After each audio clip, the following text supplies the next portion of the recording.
আসসালামু আলাইকুম সুপ্রিয় শিক্ষার্থী বন্ধুরা, কেমন হবে এসএসসি পরীক্ষা 2026 এর পদার্থবিজ্ঞান, রসায়ন, জীববিজ্ঞান, কৃষিশিক্ষা এবং গার্হস্থ্য বিজ্ঞান এই প্রশ্নগুলো ঠিক কেমন হবে? তো এখানে এই প্রশ্নের এমন হবে যে এখানে প্রত্যেকটা বিষয়ে 75 নম্বরের তত্ত্বীয় পাঠ থাকবে এবং ব্যবহারিকের জন্য 25 থাকবে, অর্থাৎ আগের মতোই। কিন্তু এইবার যা হচ্ছে সেটা হচ্ছে সৃজনশীল প্রশ্ন থাকবে হচ্ছে 60টি এবং এর ভেতর থেকে 4টার উত্তর করতে হবে এবং প্রতিটি সৃজনশীলের মার্ক হচ্ছে 10 এবং সৃজনশীল প্রশ্ন থাকবে হচ্ছে 4টা লিখতে হবে 60টার ভেতর থেকে। সো 4টার মার্ক হচ্ছে 40। তো এইদিকে গেল 40 এবং সংক্ষিপ্ত প্রশ্ন থাকবে হচ্ছে 60টি সংক্ষিপ্ত প্রশ্ন থাকবে, 5টা উত্তর করতে হবে। তো প্রত্যেকটা সংক্ষিপ্ত প্রশ্নের মান হচ্ছে 2।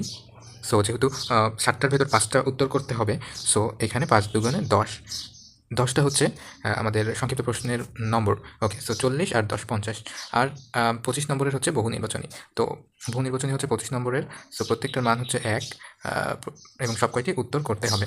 আর ব্যবহারিকের অংশে আমরা দেখতে পাচ্ছি যে ব্যবহারিকের অংশে আছে 25 নম্বর বরাদ্দ। সো এখানে ব্যবহারিক পরীক্ষাটা আগের নিয়মেই হবে। সো মৌখিকের জন্য 5, ব্যাখ্যা সহ ফলাফলের জন্য হচ্ছে 5 এবং অন্যান্য কারণ হচ্ছে 15।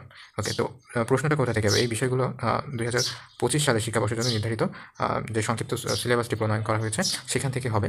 সৃজনশীল প্রশ্ন হবে, সংক্ষিপ্ত প্রশ্ন হবে এবং বহু নির্বাচনী প্রশ্ন থাকবে। তো আরেকটু রিক্যাপ করে দিই, আমাদের লিখিত অংশ কোনগুলো? লিখিত অংশ হচ্ছে 60টা সৃজনশীল থাকবে, সেখান থেকে 4টার উত্তর করতে হবে এবং 60টা সংক্ষিপ্ত প্রশ্ন থাকবে, সেখান থেকে 5টার উত্তর করতে হবে। সো সেহেতু সৃজনশীল অংশের জন্য হচ্ছে 40 এবং সংক্ষিপ্ত প্রশ্নের জন্য হচ্ছে 10, টোটাল হচ্ছে 50 এবং আমাদের বহু নির্বাচনী থাকবে হচ্ছে 25টার সবগুলোর উত্তর করতে হবে।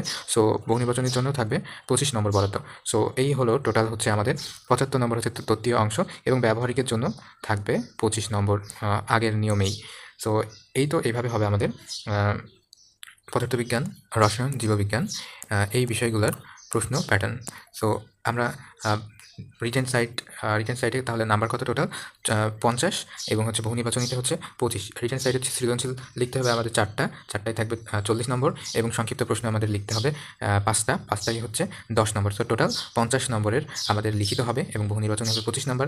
এই গেল আমাদের 75 নম্বর এবং বাকি 75 নম্বর হচ্ছে আমাদের ব্যবহারিকের জন্য। তো এই হচ্ছে আমাদের বিষয়গুলোর পদার্থবিজ্ঞান, রসায়ন, জীববিজ্ঞান এই বিষয়গুলোর নম্বর বিভাজন।